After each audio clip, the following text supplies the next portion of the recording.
The transmission came in fragments, static clawing through the void, broken screams swallowed by fire.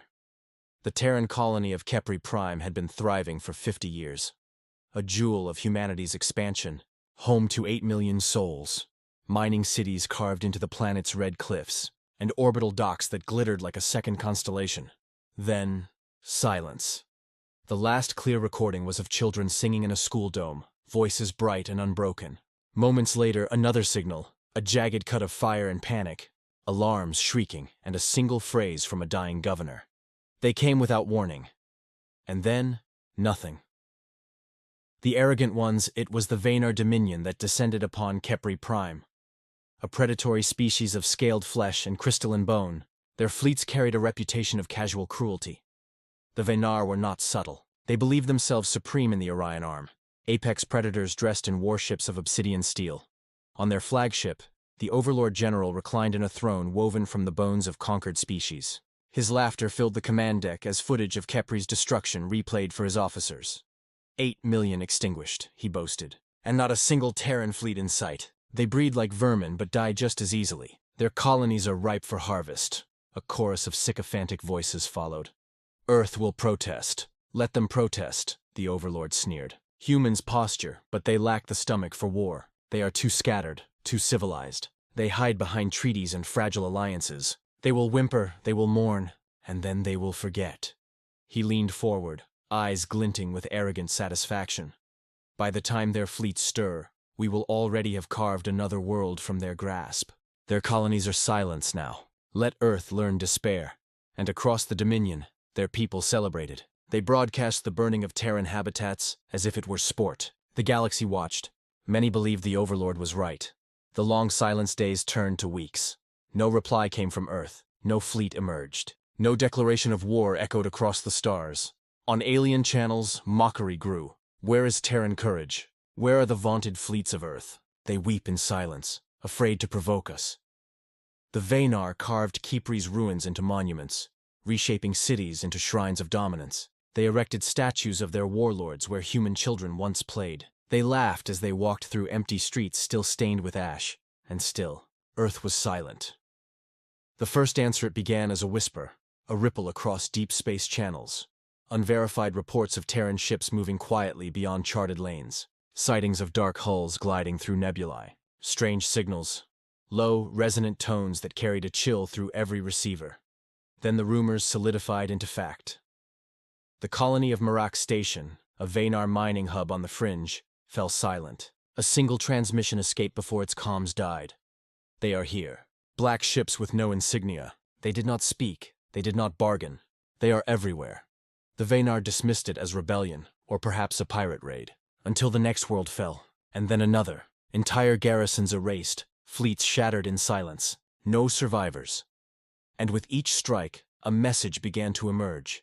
Etched into the wreckage, burned into walls with precise energy beams, transmitted on every open channel. You silenced our colonies. Now we silence yours. The shroud of war when Earth finally spoke. It was not through ambassadors or diplomats. The broadcast was stark. A simple statement delivered across every channel in the Dominion. Heard in every stronghold on every world. We are humanity. You burned our children. You erased our voices. Now, hear ours. The screen shifted. Grainy footage of Kepri Prime's destruction replayed. Then silence. Then fleets. The transmission widened, showing colossal formations emerging from slipspace. Dreadnoughts 3 kilometers long, carriers like moving fortresses, destroyers swarming like wolves. Entire sectors of stars vanished behind the silhouette of Terran steel. The message ended with one phrase. For every world you took from us, we will take 10 from you. The galaxy trembled, the Venar's last laughter. The Overlord scoffed at the images. Fabrications. Old hulls polished for theater. They lack the will for war. He rallied his admirals, gathering fleets by the hundreds. Their plan was simple. Crush the humans in one grand battle. Prove Terran weakness for all to see. They mocked even as their outer colonies fell. Even as refugees whispered of Terran fleets that moved like shadows, striking without warning. Leaving nothing alive. Humans are cowards, the Overlord declared. They strike from the dark because they cannot stand in open battle. And so they called humanity out. They assembled their armadas in the Velkar system. 5 suns burning bright, their fleets numbering in the thousands. A trap, they claimed, a crucifixion ground for Terran pride. The coming of storms, the trap was sprung. From the dark edges of the Velkar system, humanity arrived.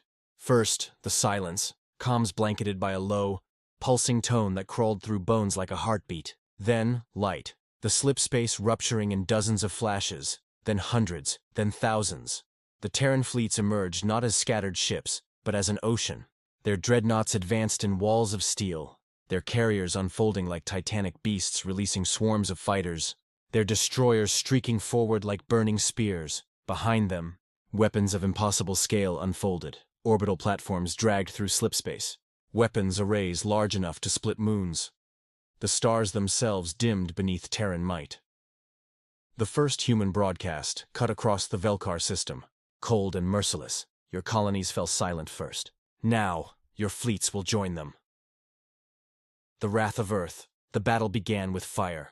Human dreadnoughts opened their forward batteries, beams of coherent plasma slicing through Venar cruisers like parchment. Terran carriers released waves of drones, autonomous swarms that overwhelmed defenses in floods of steel and fire.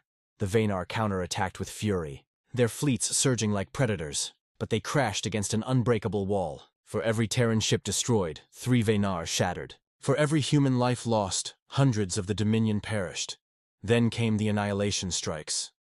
Terran superweapons descended from the carriers, rods of tungsten the size of towers, accelerated to near-light velocities. They pierced Venar capital ships, splitting them in half with kinetic wrath. Planet-side garrisons watched in horror as the sky rained fire. Their strongholds cracked open, their cities reduced to molten glass. The Velkar suns burned bright, but the fleets of Venar burned brighter as they died. The shattered throne on his flagship, the Overlord watched in disbelief. They cannot, he stammered. This is not possible. No species has ever. Before him, his command fleet disintegrated under Terran fire. His throne room trembled as shockwaves rattled through the hull. A new transmission cut through his private channel. It was human, cold, final. This is for Kepri Prime. The flagship's hull split open in a cascade of plasma fire. The Overlord's throne of bones was consumed in an instant, carried into the void as the last laughter of the Venar died forever. The silence. After when it was over, Velkar was a graveyard. Tens of thousands of Venar ships lay in ruin, drifting among shattered moons and burning planets. Human fleets moved methodically, erasing every last resistance, leaving nothing that could rise again. And then, silence. Across the galaxy, species watched in dread. Where once the Venar had boasted of dominance, now their channels were empty. Where once they mocked humanity, now they whispered only fear. The lesson was burned into every mind. Humanity is slow to anger, but once roused, their vengeance is infinite. The whispered fear. The survivors of Velkar scattered across the stars. They carried no pride, no banners, no vengeance of their own, only fear. In alien markets, hushed voices traded rumors. Entire fleets vanished. Their weapons split planets. They do not negotiate. They erase, and always the same chilling phrase, spoken in reverence and dread alike. Never provoke Earth again. For the galaxy had learned a truth too terrible to ignore. When Terran colonies fall silent, it is not weakness, it is the silence before the storm, and when the storm breaks, it drowns worlds in fire.